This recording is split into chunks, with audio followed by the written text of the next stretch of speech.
Thank you, Madam Deputy Speaker.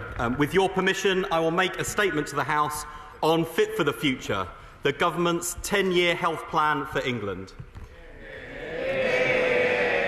There are moments in our national story when our choices define who we are.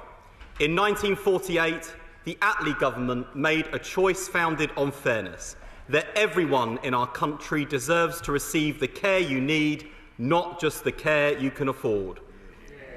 It enshrined in law and in the service itself our collective conviction that healthcare is not a privilege to be bought and sold, but a right to be cherished and protected. And now it falls to our generation to make the same choice, to rebuild our National Health Service and protect in this century what Attlee's government built for the last. That is the driving mission of our 10-year plan.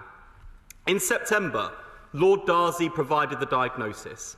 The NHS was broken by 14 years of Conservative underinvestment and by their catastrophic top-down reorganisation. In the past year, Labour has put the NHS on the road to recovery. We promised 2 million extra appointments, and we've delivered more than 4 million. We promised 1,000 more GPs on the front line. We've recruited 1,900. We've taken almost 250,000 off waiting lists, cutting waiting lists to their lowest level in 2 years.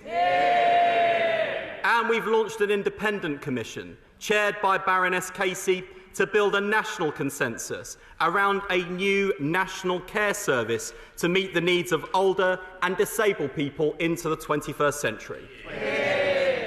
Today, the Prime Minister has set our prescription to get the NHS back on its feet and make it fit for the future. Our plan will deliver 3 big shifts. First, from hospital to community. We will turn our National Health Service into a neighbourhood health service. The principle is simple. Care should happen as locally as it can, digitally by default, in a patient's home if possible, in a neighbourhood health centre when needed, in a hospital if necessary. We'll put neighbourhood health centres in every community, so you can see a GP, nurse, physio, care worker, therapist, get a test, scan or treatment for minor injuries all under one roof.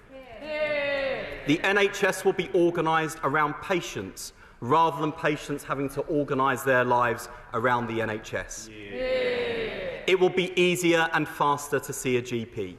We will train thousands more, end the 8 a.m. scramble, provide same-day consultations and bring back the family doctor. If you are someone with multiple conditions and complex needs, the NHS will co-create a personal care plan so your care is done with you, not to you. Pharmacy will play an expanded role in the neighbourhood health service. They will manage long-term conditions, treat conditions like obesity and high blood pressure, screen for disease and vaccinate against it. And we will reform the dental contract to get more dentists doing NHS work, rebuilding NHS dentistry. And over the course of this plan, the majority of the 135 million outpatient appointments done each year will be moved out of hospitals. The funding will follow, so a greater share of NHS investment is spent in primary and community care. Second, from analogue to digital. No longer will NHS staff have to enter 7 passwords to log into their computers, or spend hours writing notes and entering data. Our plan will liberate frontline staff from the parts of the job they hate so they can focus on the job they love, caring for patients. For the first time ever, patients will be given real control over a single, secure and authoritative account of their data. The single patient record will mean NHS staff can see your medical records and know your medical history so they can provide you with the best possible care. Wearable technology will feed in real-time health data so patients' health can be monitored while they stay in the comfort of their own home, with clinicians reaching out at the first signs of deterioration. The NHS app will become the front door to the health service, delivering power to the patient, You'll be able to book and rearrange appointments for you, your children, or a loved one you care for. Get instant advice from an AI doctor in your pocket. Leave feedback on your care and see what feedback other patients have left. Choose where you're treated. Book appointments in urgent care so you don't wait for hours. And refer yourself to a specialist where clinically appropriate. And of course, patients can already do these things, but only if they can afford private healthcare. With Labour's plan, every patient will receive a first-class service, whatever their background and whatever they earn. Third, from sickness to prevention. Working with the food industry, we will make the healthy choice the easy choice to cut calories. We'll roll out obesity jabs on the NHS. We'll get Britain moving with our new NHS points scheme. We'll update school food standards so kids are fed healthy, nutritious meals. And we will tackle the mental health crisis with support in every school to catch problems early, 24/7 support with virtual therapists for moderate need, and dedicated emergency departments for patients for when they reach crisis point. Madam Deputy Speaker, the science is on our side. The revolution in artificial intelligence, machine learning and big data offers a golden opportunity to deliver better care at better value. New innovator passports and reform of NICE and the MHRA will see medicines and technology rapidly adopted. Robotic surgery will become the norm in certain procedures so patients recover from surgery at home rather than in hospital beds. And the NHS will usher in a new age of medicine, leapfrogging disease so we are predicting and preventing it rather than just diagnosing and treating. It is therefore the ambition of this plan to provide a genomic test for every newborn baby by 2035. And thanks to my right honourable friend, the Chancellor, this plan is backed by an extra £29 billion a year by the end of the spending review period, and the biggest capital investment in the history of the NHS. Of course, alongside that investment comes reform. This plan slashes unnecessary bureaucracy and devolves power and resource to the front line. It abolishes more than 200 bodies because listening to patients, guaranteeing safety and protecting whistleblowers is core business for the NHS and should never have been outsourced. It commits to publishing league tables to rank providers. We will intervene in failing providers to turn them around and reinvent the foundation trust model in a new system of earned autonomy. Pay will be tied to performance, so excellence is recognised and failure has consequences. Tariffs will be reduced to boost productivity. Block contracts will end with funding tied to outcomes. The plan gives power to the patient, so hospitals are financially rewarded for a better service. It closes health inequalities by investing more in working-class communities. And it establishes a national investigation into maternity and neonatal services to deliver the truth, justice and improvement that bereaved families deserve. Madam Deputy Speaker, I'm sometimes told that NHS staff are resistant to change. On the contrary, they're crying out for it. They suffer the moral injury of seeing their patients treated in unfit conditions. And they're the ones that are driving innovation on the front line. And so their fingerprints are all over this plan.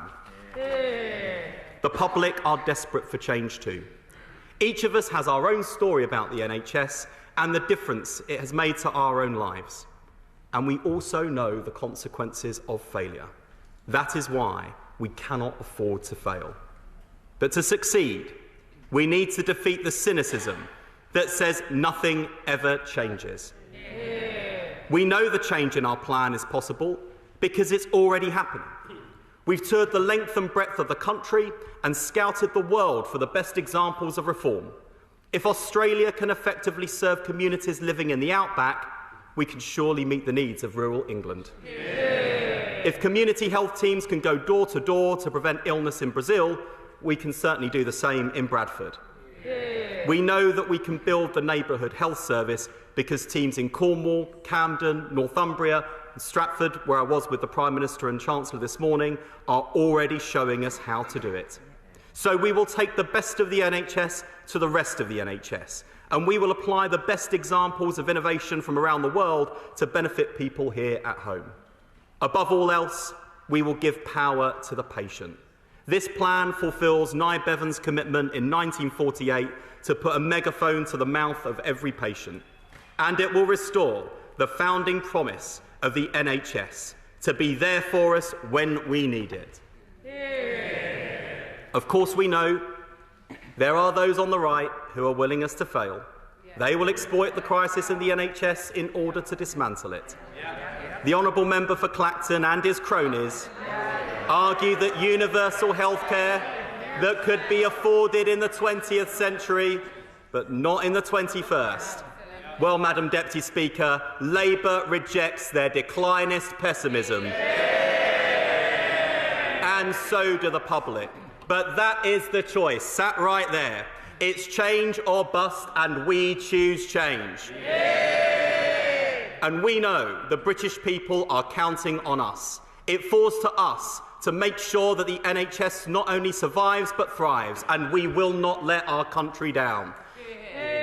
And of course, if we succeed, we will be able to say with pride that will echo down the decades of the 21st century that we were the generation that built an NHS fit for the future and a fairer Britain where everyone lives well for longer. And I commend this statement to the House. I call the Shadow Secretary of State, Ed Argo. Thank you, Madam Deputy Speaker. And can I thank the Secretary of State for his typical courtesy in not only providing an advance sight of his statement, but in fact of his plan itself. I'm grateful to him, and others on his front bench might learn a thing or two from him. And I'm pleased to see this plan published. This Secretary of State is a rare thing these days. He's a Secretary of State whose announcements do tend to survive largely intact for more than a week. And in the case of this plan, it's vital that it does stick. Now, the Secretary of State is not known to be short on ambition, and to be fair, this is reflected in his plan today. It is ambitious. I believe his long-term goals are right, and that the reforms he sets out today build on the reforms we set out and carried out. The desire to shift care from hospital to community, to better use technology and to move to prevention are not new at all, but they remain vital. Now, the NHS undoubtedly needs reform, not just more cash. 38% of day-to-day government spending going on the NHS is simply not fiscally sustainable in the long term. We need to focus on outcomes, not just inputs. But this plan, while welcome, is still sketchy on some of the details of delivery and how it will be paid for without the funds he's mentioned being eaten by pay rises and by inflation, and actually how the shift will be staffed. Greater use of the app is right and builds on the amazing work done on the app by the Right Honourable Member for North East Cambridgeshire when he was Secretary of State. Greater use of technology and of genomics is right. And his big 5 tech bets are largely right. But tech alone, as he knows, won't deliver this. People will need to deliver this. And so a clearly aligned workforce plan with his strategy is vital. Now, neighbourhood health centres are one of the measures at the heart of his plan today. The concept is an interesting one, but it does throw up a number of questions which I hope he can answer today in the spirit in which they're asked. Will the providers of those new centres be NHS public sector or private sector organisations, or a mixture? How will the centres fit with GP provision and other services without duplication or fishing in the same pool for staff? What assessments he made of the cost of new buildings and technology to go in them, and how many of these centres does he envisage and by when? And crucially, how will he ensure that a PPP model will avoid the downsides of the Blair-Brown PFI model? Now, I ask not from a desire to see this fail, but for it to succeed, because it's in all our interest that he does succeed. But that will take time. Now, on page 71 of his plan, he talks about the need for immediate opportunities to be seized, given that. Can I take the opportunity to suggest just one, there will be others, to him, which would be to deliver on pre-election commitments for fracture liaison services to be delivered in all communities, as campaigned for by the Royal Orthopaedic Society, the Mail on Sunday, the Express and many others. And that's a policy which would deliver savings within the CSR period. Similarly, in my own constituency, Melton Mowbray has a fantastic community hospital. There will be many up and down this country. I hope they will be a part of delivering more services in the community. On maternity care, I welcome his commitment to a national investigation into maternity scandals. But I hope that won't stop him from delivering on the work that was done by the Honourable Member for Canterbury and by Theo Clarke, where there are measures that can be implemented now to help improve maternity safety. On systems reform, can I offer him a couple of words of caution? One on folding HSIB into the CQC, even as a discrete entity within it. HSIB is not a regulator and is not designed as such, and it's important that those distinctions are not blurred in how that change happens. And similarly on ICBs, can I urge him to be wary of further moving those to larger geographies at risk of becoming, again, the old regional health authorities, as that will move them further away from the local communities that they are serving and also the entities that provide social care in those communities with whom they must interact. Which does bring me, finally, to a very significant question hanging over this plan. Unless we move faster to address the challenges of social care and put it on a sustainable footing, these reforms risk failing to seize the genuine opportunity presented. I think in the move from cross-party talks to an independent commission, we risk losing the opportunity that is there. But crucially, again, I ask the Secretary of State to consider bringing forward the end date of that commission so we can go further and faster on social care. To conclude, Mr Deputy Speaker, I've often said to the Secretary of State that where he is wrong, we will rightly hold him to account and challenge him. But where he is right, we will offer constructive support. This plan, by and large, does say, in my view, the right things. We must shift to outcomes and not focus continually on inputs, and we must do that through real and genuine reform. The challenge he faces will be in the detail, much of which is still to be confirmed, and crucially for the government, in actual delivery. The Secretary of State should not underestimate those challenges. I will work with him to improve this plan where it needs it, but also to support him where he pledges and brings genuine reform to our healthcare system. His plan will have a key test. Will patients see the difference, and when will they see the difference? Because it is vital as we reform our NHS, that in all we do, it is patients that are at the heart of our deliberations and our plans. Secretary of State. Thank you, Mr Deputy Speaker. Can I first of all thank the Shadow Secretary of State for the constructive approach he's taking to what does need to be a successful plan for the next decade to get our NHS back on its feet, to make it fit for the future and to make sure we improve the health of the nation. Aside from the lines he was no doubt given to trot out, and he almost said them with conviction at the beginning, we know that we can count on him to be rather more serious and sensible than the display we saw from that bench yesterday. Turning to his points, so he's right to say that the investment needs to go alongside the reform, and that's why the spending review set out the Chancellor's commitment to the NHS and to NHS reform only a matter of weeks ago. The government's providing a £29 billion real terms increase. That's a £53 billion cash increase in annual NHS day-to-day spending by 2028-2029. This funding will support the first steps towards delivering the reforms, the service improvements and the new technology set out in the plan. But investment alone isn't enough. One of the reasons why we're paying more and more for worse and poorer outcomes is because we've got the wrong care in the wrong place at the wrong time. And contrary to what we hear from in some newspaper columns, and I heard the Honourable Member for Clacton on the radio this morning once again attacking the NHS's equitable principles and funding model, it's not the model of funding that's the problem, it's the model of care. And that's why the shift to neighbourhood health is absolutely essential for delivering better outcomes for patients and better value for taxpayers. And with the technology that's coming down the track, indeed the technology we already have, that will drive the big productivity gains in the system that have eluded us. Because what we've seen in recent years, and thinking back to the previous government, they did invest more staff, but they put all of those staff in hospitals.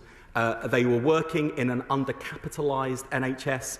And so if you've got more going into the inputs, if you don't have the enablers to deliver the service and you don't see the responding improvements in outputs and impact, that is how you drive poorer productivity, poorer value for money and poor outcomes for patients. And that is the approach we're changing. If, for example, we roll out, as we will, ambient AI to all GPs, and make sure that in those interactions with patients, we liberate them from being glued to the screen, filling out the forms, drafting the letters. That's all done automatically before the GP spends a few moments checking over to make sure it's right.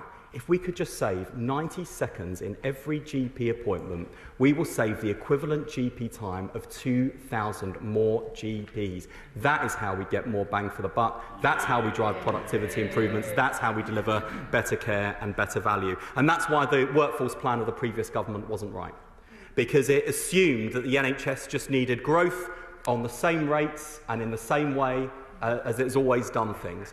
And in fact, so implausible were the assumptions in that plan that if we'd continued with the rate of growth that they had set out, by the end of the century, 100% of our entire country would be working in the NHS. Now, I know we love the NHS and we love the people who work in it, but I don't think everyone in our country can or should be working in the National Health Service. And so to reassure the right honourable gentleman, we will this autumn set out a new workforce plan that aligns with this 10-year plan. He asked about neighbourhood health centres. We aim to go for 250 to 300 new neighbourhood health centres by the end of this plan, 40 to 50 over the course of this Parliament. They will be NHS providers and we'll be doing a combination of new builds and also refurbishing and rejuvenating underutilised existing estate both in the NHS and in the public sector. And therefore the cost of each neighbourhood health centre will vary from the low millions to around £20 million, depending on whether it's an upgrade and a refurb and an expansion or indeed a new build. And because of the undercapitalisation of the NHS that we inherited, even with the record investment from public sources the Chancellor has provided, that in itself will not be enough to deal with the capital backlog. And that's why, as set out in the government's infrastructure plan, and with care and caution, and keeping in mind the mistakes that were made by the private finance initiative, we are looking at alternative private sources of investment to make sure we can go further and faster on capital improvement, particularly in the neighbourhood health service. He asked me to commit to, again, to fracture liaison services. Mr Deputy Speaker, fracture liaison services have a demonstrable impact on keeping people well and of providing both better outcomes for patients and better value for taxpayers. And that's why we want to see them rolled out across the country.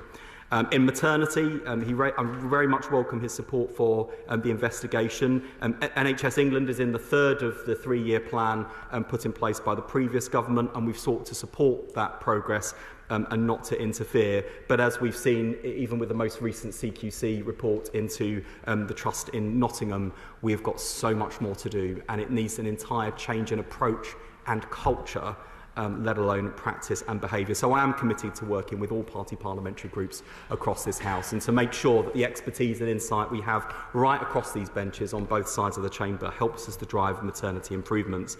He asked about rolling HSIB into the CQC, so let me provide this reassurance to him. HSIB has been a really effective body. But we can't justify the duplication of back office functions and the inefficiency that comes with that.